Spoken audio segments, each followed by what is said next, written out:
A billionaire came home without notice and froze when he saw his maid doing this to his twin girls. Imagine being a billionaire, having everything you want, except for one thing, the smile of your twin daughters. After losing their mother, they've shut themselves off from the world. No one, not even the best nannies, could reach them. But then, a woman with nothing but love and patience walks in. She's just a nanny, but with an extraordinary gift. What happens next will change everything you thought you knew about healing, family, and how one person's heart can transform a house of grief into a home filled with laughter.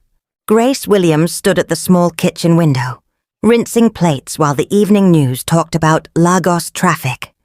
Her life had been nothing but scrubbing, washing, and taking small cleaning jobs around the city. She was only 24, yet she already felt the weight of someone much older. From the next room, Mama's soft humming brought a little peace into a day filled with worry. Life was simple, money was tight, but her heart was steady. Her phone buzzed. An unknown number. "Hello?" Grace answered, unsure. "Good evening. Am I speaking with Miss Grace Williams?" "Yes, this is Grace. This is from Adrien Cole Estates. You applied for a live-in nanny position 2 weeks ago." Grace's chest tightened. "Yes, sir." "You've been shortlisted. The role is to care for Mr. Adrien's twin daughters, Isabella, Bella, and Gabriella, Gabby. Salary is fair, accommodation included. Are you available to start immediately?" Grace swallowed. "Yes, sir." The voice gave her the address in Victoria Island. Report by 8 a.m. When the call ended, Grace leaned against the wall and closed her eyes. Victoria Island? A new world. A new chance. "Mama," she said softly, stepping into the parlor. "I got the job." Her mother looked up, a smile forming. "God has done it. It's live-in. I'll be away." Mama's nod was gentle and firm, the kind that turns fear into instruction. "Go and do your best. Those children need love. Give it to them."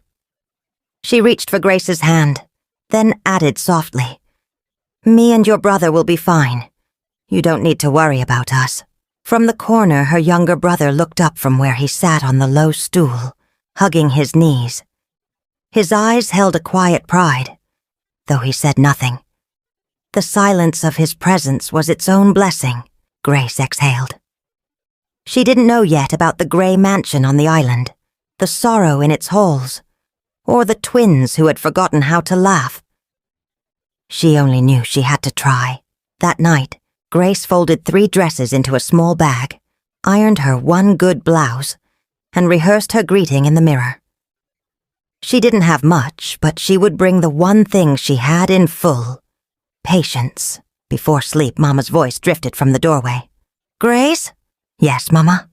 "Remember, love melts stone faster than fire." Grace smiled. "I will remember." Sleep did not come quickly. She lay staring at the ceiling. Her mind wandered to the last office where she cleaned, to the baby she once soothed in a market stall, to the way children reach for kindness even when words fail them. She whispered into the silence, "Lord, carry me where I cannot carry myself." Across the city, beyond bridges and toll lights, a cold mansion watched the night through tall glass. A man with a tired jaw stood at a window, not seeing the city as much as surviving it.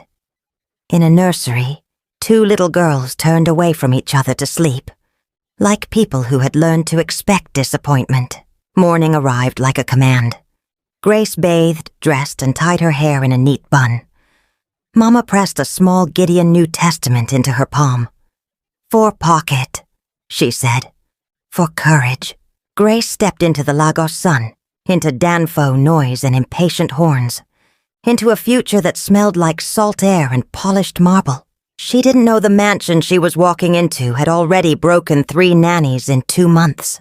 Victoria Island looked like another country compared to Grace's street in Surulere. The air felt expensive. Even the flowers by the road stood straighter. Cars glided past, sleek, tinted, silent.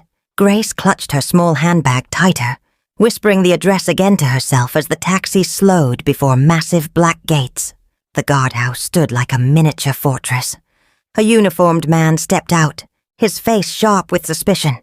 Yes, who are you looking for? Good morning, sir, Grace said, adjusting her voice to sound braver than her nerves. I'm Grace Williams. I was told to report for the nanny position. He studied her handbag, her plain shoes, her folded posture. After a pause, he pressed the intercom. The gates opened slowly, like a mouth considering whether to swallow her. The compound stretched like a quiet kingdom. Marble caught the morning sun. Glass reflected skies that felt too clean for Lagos. Grace had only seen such houses in glossy calendars. She whispered under her breath, God, don't let me be small here. A tall woman approached from the steps, hands clasped behind her back, eyes sharp as razors. She was dressed in grey, with a head tie folded as neat as a ledger. You must be the new nanny, she said flatly. Yes, Ma, Grace replied, bowing her head. I am Madam Tina, house manager. I run this house, and I will tell you the truth. She let her eyes sweep Grace from bun to shoe. Nannies don't last here. The last 3 left in less than a month. Grace's throat tightened. 3? Mr. Adrien is particular. The twins are a lot, Tina said, her lips pulling thin. They walked through a spotless foyer that smelled faintly of lemon polish. The walls rose high, hung with frames of frozen happiness. Grace slowed as her eyes caught pictures. A tall man in a charcoal suit beside a woman with laughing eyes. 2 babies in her arms. Wedding smiles, holiday beaches, christening gowns. Then, no more pictures. Just bare wall. As if someone had pressed stop. The silence spoke louder than Tina's heels. At the far end of the living room, a tall man stood by a glass window. He didn't turn as they entered. His suit was sharp, his posture straighter than the gate bars outside. Mr. Adrien, Tina said, this is the nanny. He turned then, slow and deliberate. His face was strong, but his eyes were darker than she expected. Tired, guarded. You're Grace Williams, he said. Not a question. Yes, sir. You've worked with children? Yes, sir. My children are difficult. His voice carried no softness, only verdict. We've had challenges with nannies. I expect competence, not chaos. Grace met his gaze, steady. I understand, sir. For a moment, something flickered in his eyes, as though he were testing her calmness. Then he looked away. Their names are Isabella and Gabriella, Bella and Gabby. They are 2 years old. They were close to their mother. His throat caught, but his voice corrected itself, clipped. She's gone. Since then, they don't trust anyone. Grace lowered her voice. I'm sorry, sir. He nodded once, cutting off more words. Schedule is strict. They eat at 8, 12, 4, and 7. Nap at 10 and 2, when they allow it. Keep them safe. Do not disturb me unless necessary. From upstairs came the sudden wail of 2 tiny voices, sharp as sirens, climbing higher together. They're awake, Adrien said. His jaw tightened. Let's see if you meant what you said. Nursery is on the 2nd floor. Madam Tina will show you. If you fail, you leave. Immediately. Grace nodded. I won't fail. Tina's eyes narrowed as she led Grace to the staircase. You people always say that, she muttered. At the nursery door, Grace inhaled once. She pushed it open. 2 small girls stood in polished wooden cribs, one glaring with sharp curiosity, the other clutching a blue cloth to her chest, as though it were a shield. Grace's face softened. Hello, Bella. Hello, Gabby. Bella snatched a toy block and flung it to the floor. The crack of plastic on marble echoed like defiance. Gabby's lip trembled, her sob rising into hiccuped gasps. Grace stepped forward, lowering her voice into a warm hush. It's okay. I'm the patient kind. The nursery glowed like a dream. White curtains billowing faintly in the night breeze. Toys lined neatly on shelves. Cribs carved with delicate detail. But the dream cracked under the sound. Both girls were crying as if the world itself had betrayed them. Bella, the bolder twin, shrieked red-faced, her tiny fists pounding the crib rails in fury. Gabby clung to her blue cloth with both hands, sobbing in waves that swelled and broke like surf against stone.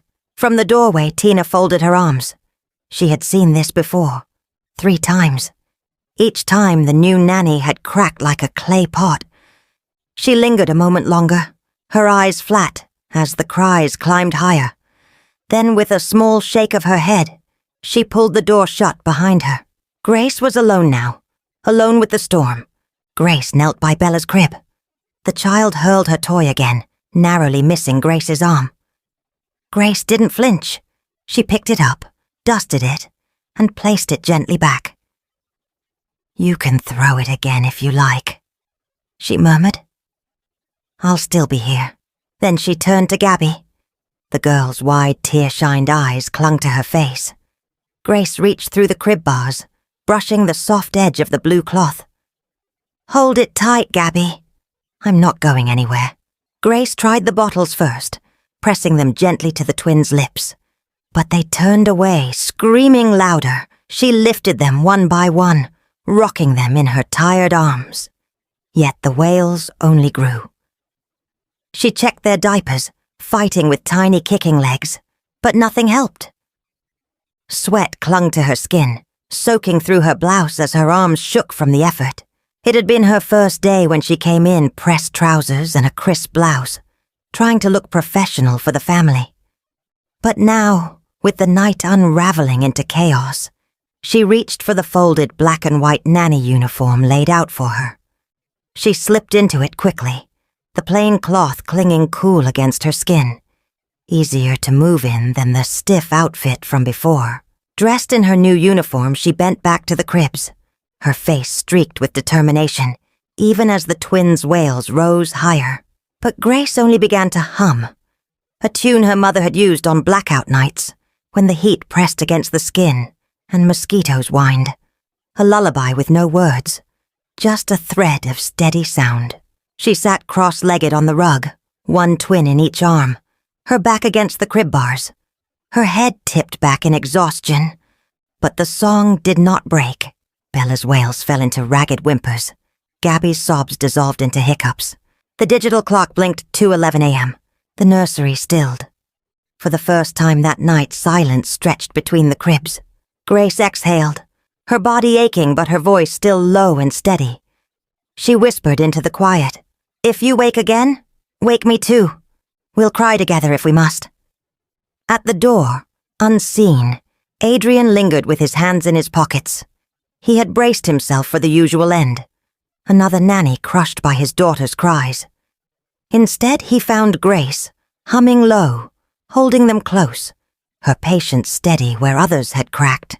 For a moment he saw his wife's shadow there, the same calm strength, the same refusal to let go. The memory struck hard, raw, as the day he lost her. Adrien's throat tightened. He turned away, retreating like a man who had touched a fire too close to his grief. In the nursery, Grace slept sitting up, both twins curled against her chest, as if their tiny bodies were already testing her promise. "I won't leave." By morning the mansion was waiting for the old story to repeat, but a new chapter had begun, and no one knew how far Grace would take it. Morning sunlight spilled into the nursery, but it did not bring peace. Bella refused her pap, turning her head with the stubbornness of a queen. Gabby agreed to eat, but only if Grace sang between each spoonful. Grace hummed, spoon, song, smile. Half the food landed on the floor, but at least some went in. By 10 o'clock, nap time arrived. Bella snatched the pink blanket from her sister. Gabby screamed, pulling it back with surprising strength. The cries clashed like sirens. Grace moved fast. She pulled the blanket from their little tug-of-war, kissed it, and pressed it against Bella's cheek. "This one smells like a cuddle," she whispered. Bella froze, suspicious. Then slowly she tucked it under her chin. Gabby clutched her pink blanket, sniffled, then sighed with relief. At last. Silence. 2 little bodies sank into sleep. Grace slumped against the crib, her chest rising and falling like she'd just run a marathon. Her arms ached. Her hair clung damp to her forehead. But for the first time since morning, the room was still. Her phone buzzed. "Mama." Grace slipped into the hallway, answering in a whisper. "Mama?" Her mother's voice came calm, steady, like a lullaby that belonged to another world. "I just wanted to hear you, Grace. How are you holding up?" Grace's throat tightened. She glanced back at the nursery door, afraid the sound of her heart alone might wake the girls. "It's hard, but I'm still here." A soft laugh came through the line, warm and unshaken. "Of course you are. You've always had patience in your bones. Don't forget, love melts stone faster than fire." Grace closed her eyes. The words wrapped around her like armor. "Yes, Mama." The call ended. The silence held for a moment. But deep down, Grace knew this rest would last only a few minutes. When they woke, chaos returned. The twins began tossing biscuits from their high chairs, one by one, like coins scattered in the street. Grace bent, again and again, picking up every crumb, wiping every surface, swallowing her frustration as if it were water. From the doorway, Madame Tina appeared. Her sharp eyes narrowed. She had seen this scene before. Food on the floor, toddlers in rebellion, nannies ready to break. But what she saw this time stopped her. Grace was not crying. She was not snapping. She was sitting cross-legged on the rug, calm as the sea after a storm. Bella leaned over her shoulder, combing Grace's hair with a plastic fork. Gabby, giggling softly now, pressed biscuit-stained fingers against Grace's cheek, as if marking her as their own. Grace let them. She smiled through the crumbs and mess, her patience turning into play. She giggled softly, wiping her cheek. "If we make a mess, we clean it together, okay?" she said with a wink, her voice warm and teasing. Tina blinked, confused, and left without comment. And for the first time in that house, the nursery did not feel like a battlefield. It felt almost like a home. By noon, whispers began to ripple through the staff. The driver passed the nursery twice. A cleaner pretended to dust the hallway longer than usual. Everyone wanted to see if Grace would survive her second day. The twins were famous in this house. Not because they were cute, though they were, with soft curls and button noses. They were famous for breaking grown women. But now, Grace was still here. Tired, yes, but her voice was calm. Her song was steady, her arms strong. In the kitchen that evening, the cook shook his head, his voice low. "This one won't last. Not with those twins. Nobody can." The housekeeper, her eyes briefly flicking to the hallway, lowered her voice even further. "She's lasted 2 days. Through the night. Through the chaos. That's already a miracle."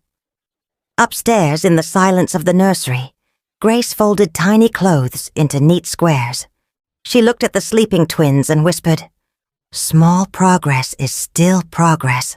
In the corridor, Adrien paused by the door.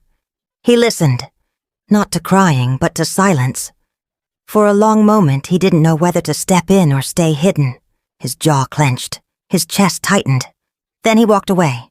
The house believed it was only a matter of time before Grace broke. But on the second afternoon, Grace decided to test her own idea, a simple plan that would change everything. The afternoon heat pressed hard against the mansion's glass walls. The nursery air was thick, the twins restless. Bella kicked her crib like a drummer. Gabby's whimpers built toward another storm. Grace wiped her forehead and looked around. The room was too polished, too closed, too heavy. Children are not flowers for display, she thought. They need air. They need space. She dragged a large plastic basin onto the tiled patio. The cleaner passing by raised an eyebrow, but Grace didn't explain. She rolled up her sleeves, fetched the garden hose, and filled the basin with cool water. When she carried the twins outside, Madame Tina appeared in the doorway. "What are you doing?" "Letting them breathe," Grace said simply. Bella and Gabby sat in the basin, their little play tops clinging as the cool water touched their skin. Toes curled, eyes wide. They hesitated, suspicious, Uncertain, Grace crouched beside them, dipped her hand into the basin, and splashed gently. See? Just water. Play, Bella blinked. Gabby clutched the rim. Then Grace lifted the hose, set it to a gentle spray, and let a soft rain fall over their heads. Bella squealed. Sharp, high, bright. Gabby gasped, then burst into giggles. Little hands slapped the water, little feet kicked and splashed. They splashed each other like they had discovered a new world. Grace laughed, unable to stop herself. "Small, small, my queens," she said, though her grin betrayed her. She wiggled the hose like a ribbon, and the twins squealed louder. From the veranda, Adrien stopped mid-phone call. His voice trailed off. He lowered the phone from his ear. There on the patio, his daughters were laughing. Not polite chuckles, not the forced sound people make to please adults. It was deep belly laughter, real joy. He stood frozen. The last time he had heard that sound, Naomi had been alive, holding them in her arms. He had told himself that laughter moved out of the mansion the day she left. But here it was again, falling like rain.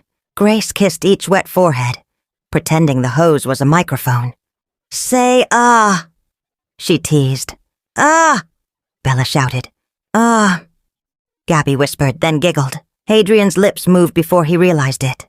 A smile. Small. Real. It sat on his face like sunlight he hadn't felt in a year.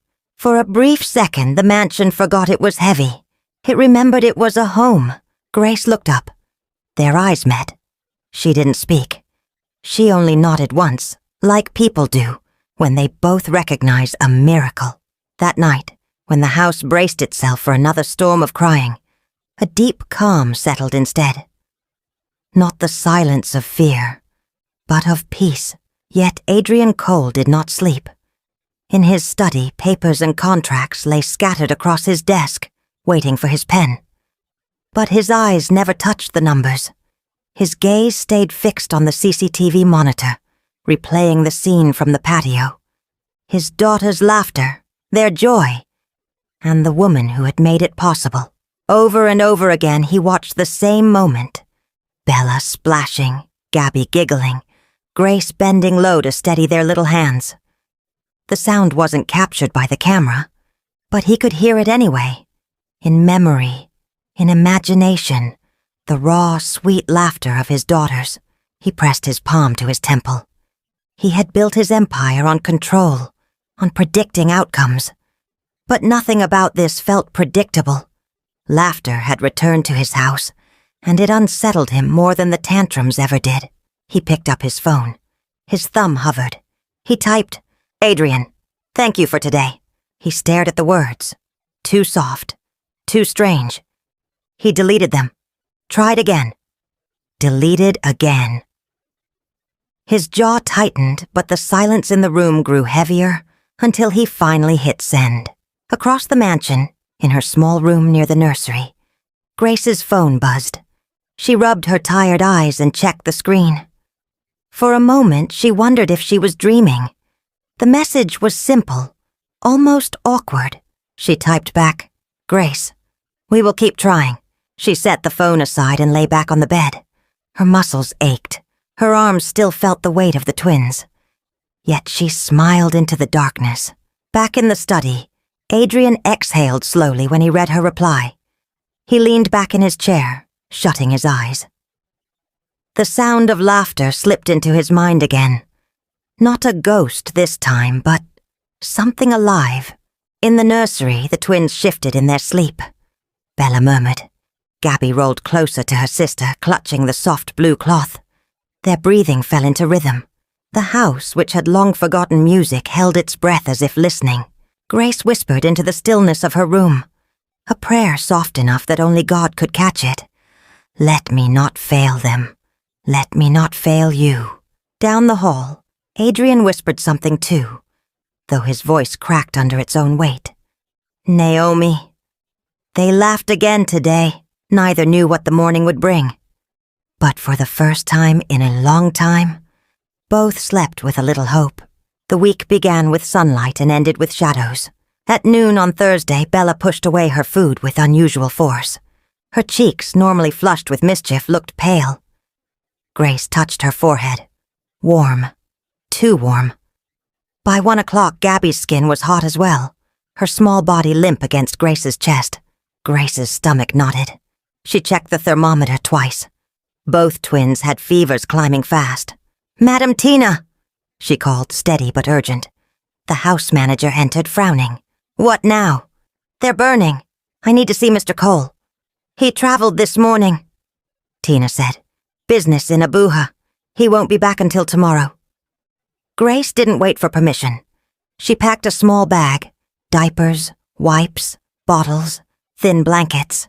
She lifted both girls onto her hips and told the driver firmly, "Nearest hospital, now."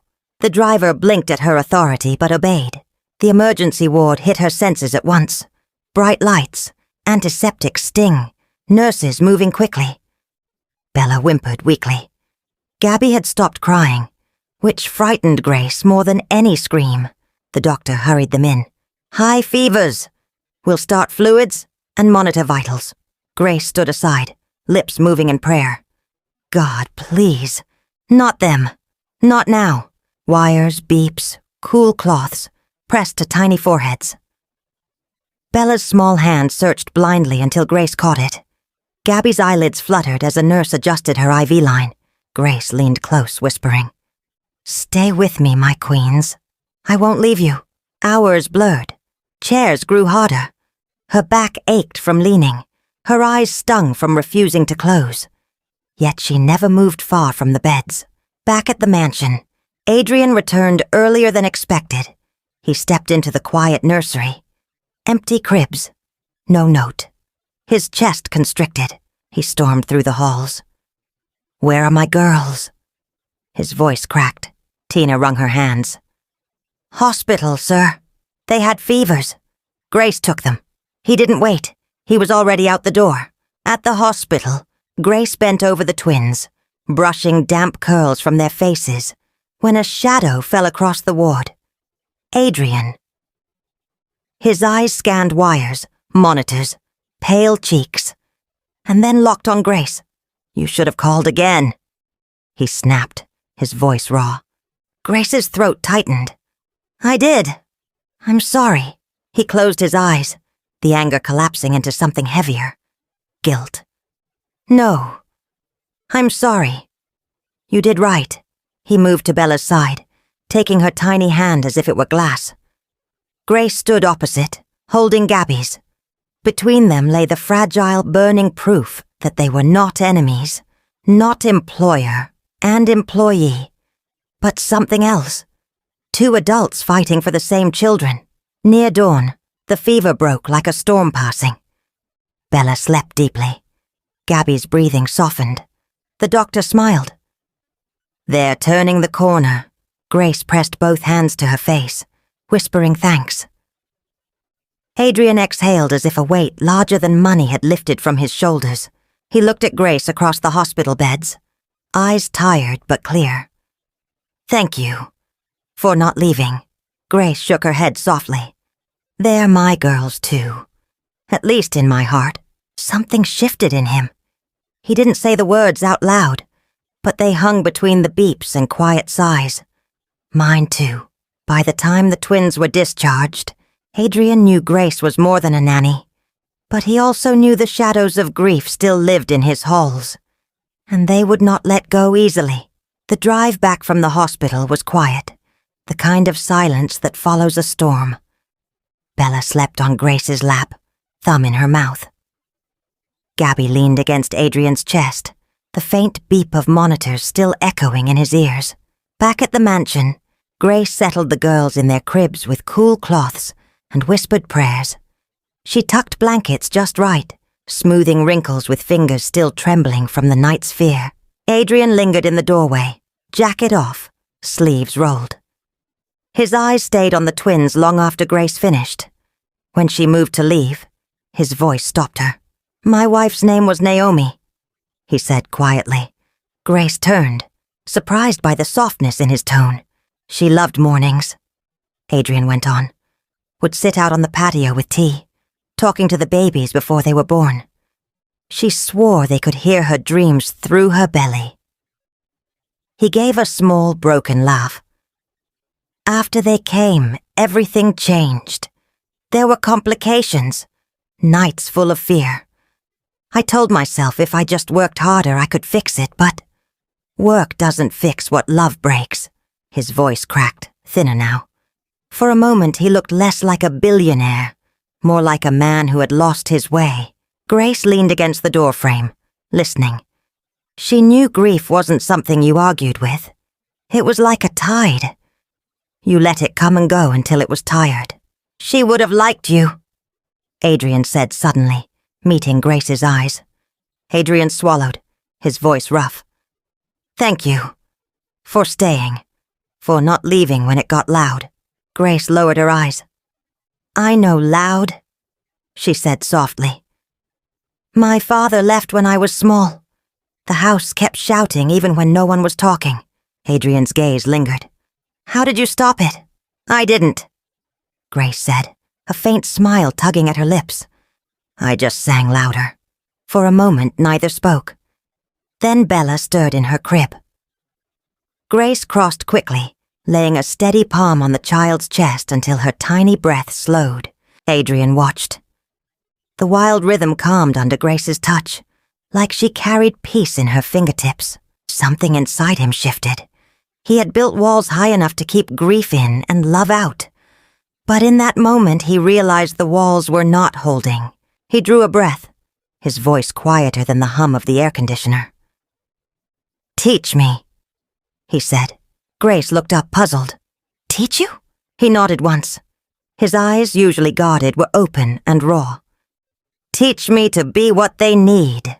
Grace blinked at him, caught off guard by the humility in his tone. Then her lips curved into a gentle smile. Okay, she said. We start small. We start now. That evening Adrien held a bottle for the first time while Grace guided his hands. It was awkward, stiff, clumsy. But it was also the beginning of something no nanny had ever managed before. A father learning to return home to his children. The next morning the nursery looked different. Not in decoration, but in atmosphere. The twins were restless, turning their faces away from bottles, as if daring Grace to give up. But this time she wasn't alone. Adrien sat stiffly in the rocking chair, a bottle in his hand. His posture was perfect for a boardroom, not a nursery. He cleared his throat. She won't drink. Not yet. Grace said gently. Tilt the bottle, small circles with your hand. Let her feel your heartbeat against her ear. He followed, awkward at first. Bella squirmed, her brows furrowed. Adrien shifted, his jaw tight. Then, suddenly, her lips latched, and she began to drink. Adrien blinked as if he'd just won a silent war. His voice dropped. She's drinking. Grace smiled. Because she feels you. Not just the milk. You. From then, the lessons became part of the rhythm of the house. Let Bella choose between two toys. Grace coached. She likes control. It makes her feel big. Wait 5 seconds before stepping in. She added another day. Sometimes they can calm themselves if you give them the chance. She showed him how to read the difference between a hungry cry and a tired fuss. How to carry Gabby close when her fear rose like a tide. How to hum off-key but steady because the sound mattered more than the tune. Adrien tried. He failed. He tried again. His expensive shirts caught milk stains. His hands fumbled with diaper tabs. But every time he looked ready to retreat, Grace's steady voice pulled him back. Small steps, Mr. Cole. They add up. The staff began to notice. The cook whispered to the housekeeper. Olga is different. He smiles at walls now. The driver muttered. I saw him carrying Bella on his chest while making a call. Imagine board meeting with baby drool. Madame Tina, who had once sharpened her eyes like knives, now lingered longer at the nursery door, her suspicion bending slowly toward curiosity. One night, after a bedtime story where Adrien's voice grew less stiff with every page, Bella tugged at his finger, refusing to let go. He froze. His breath caught. Grace leaned close and whispered, "That's her saying she trusts you." For the first time in a long time, he did not retreat to his study after the twins slept. He sat in the nursery, still in his rolled-up sleeves, watching the slow rise and fall of their chests. Grace folded tiny clothes at the table, humming. Adrien's voice broke the silence. "Tell me about you," he said quietly. Grace looked up. "Me? There's always much," he said, "even when we hide it." She hesitated, then spoke. "I left school after my father left us. I worked wherever people would pay me. Offices, houses. Some were kind, some were not. I have a younger brother. He wants to be an engineer. I promised him I would help. That's why I'm here." Adrien studied her face, not as a boss studies staff, but as a man realizing someone's strength was made of scars. The afternoon sun burned bright on the patio, turning the wet tiles into glass. Grace knelt by the blue basin, laughing as Bella slapped the water with her little palms, sending droplets flying like tiny diamonds. Gabby squealed, kicking her legs, holding the rim of the basin as though she might leap right in.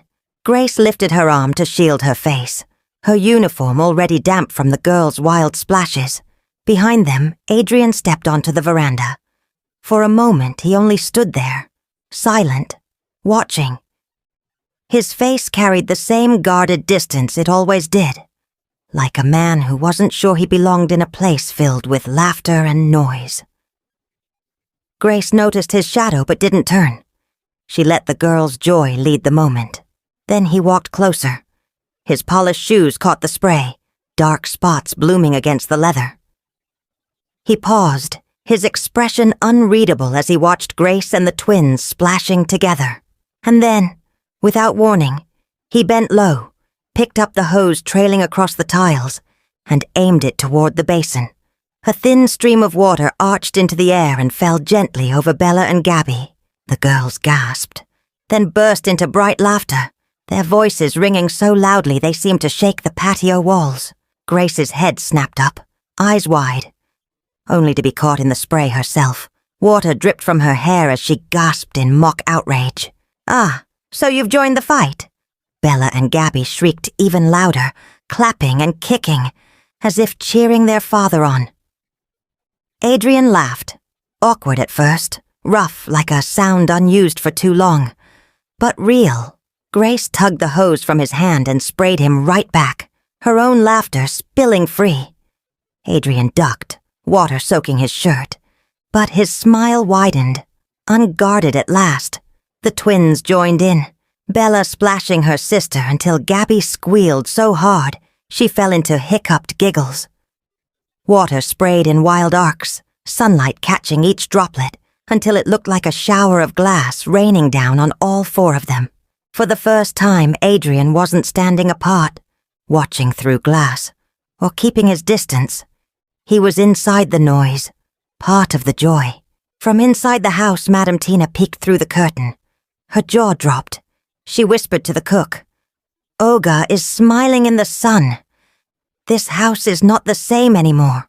And for those few wild minutes, there were no walls, no rules, no mansion weighed down by sorrow.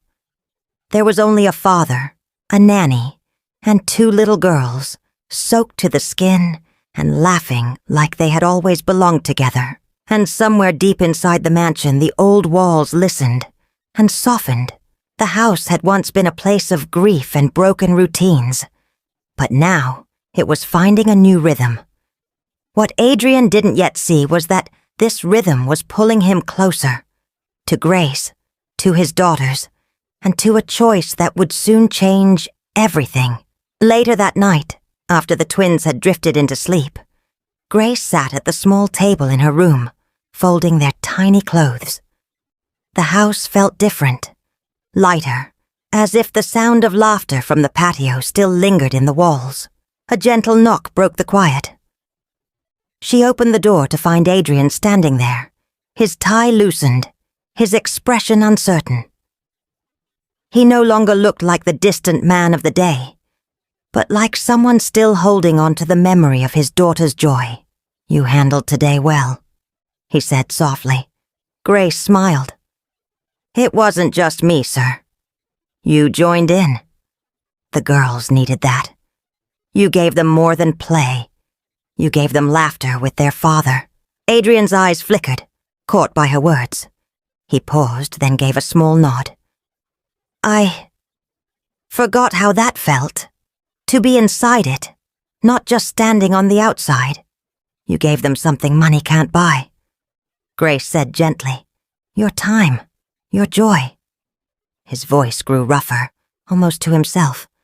"I forgot it was possible." For a moment their eyes met and held longer than either expected. Then Grace looked down, smoothing a little dress in her lap, her hand steady though her heart was not. In his study, Adrien sat in silence, the day playing over in his mind.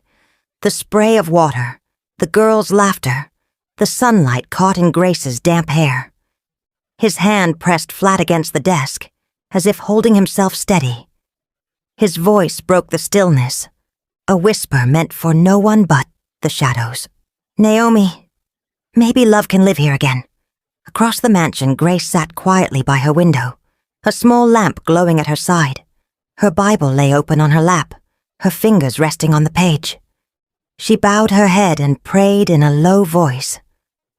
"Lord, don't let me lose my place. Guard my heart. Keep me from stepping where I shouldn't." The house, once cold and hollow, no longer felt like just walls and echo. It was shifting, warming, becoming something more. A home, and as Adrien sat alone, the truth pressed heavier on him with every breath. Grace wasn't only changing his daughters' lives, she was changing his. Sooner or later he would have to give voice to the truth his heart had already spoken. The weeks stacked into something no one in the mansion had expected. Routine mixed with laughter. Adrien learned to burp Gabby without panic, to braid Bella's tiny curls with clumsy but determined fingers. He read short books at bedtime, his voice awkward at first, then softer, smoother. He started holding board meetings with one twin napping on his chest, numbers on the laptop screen, balanced against the sound of small breaths. The staff whispered in corners. "Olga is different. He smiles more now. Even Madame Tina has stopped frowning every hour." But inside Adrien, a heavier shift was happening. One he could not ignore. One quiet evening, after the twins had fallen asleep early, Grace sat at the small dining table folding freshly washed clothes. The hum of the air conditioner filled the silence. Adrien stood by the window, his silhouette outlined against the city lights. His hands were deep in his pockets, but his heart was in his throat. He turned toward her, the weight in his shoulders visible, but his eyes open in a way they hadn't been since Naomi's death. "Grace," he said at last, his voice low. She looked up, waiting. "You came here to do a job, but you've done more than that. You brought joy back to my daughters. You brought me back to them." He paused, his words heavy. "I don't want you to remain only staff. I want you to be family." Grace blinked, unsure what to say. "What are you asking, sir?" He swallowed. "Will you stay? Not just as their nanny, but as my partner. Will you be the mother they grow up with? Will you marry me?" Silence held them, not heavy, holy. Grace's breath trembled. "Adrien, you can say no," he said quickly. "I will never make your job unsafe. You have a life, a brother, dreams I don't know yet. But if there is a door open in your heart, even a small one, I want to stand there and ask." Grace gave a shaky laugh, a tear slipping down her cheek. "You stand very well, for someone who once ran from feelings." A small smile curved his lips. "I had a good teacher." Her eyes drifted to the cribs, where the twins slept peacefully, unaware that their world was shifting again. She thought of the day she walked into the mansion with a small bag and a big fear. She thought of tantrums, fevers, laughter in the basin. She thought of how grief had turned into something like hope. "Yes," she whispered.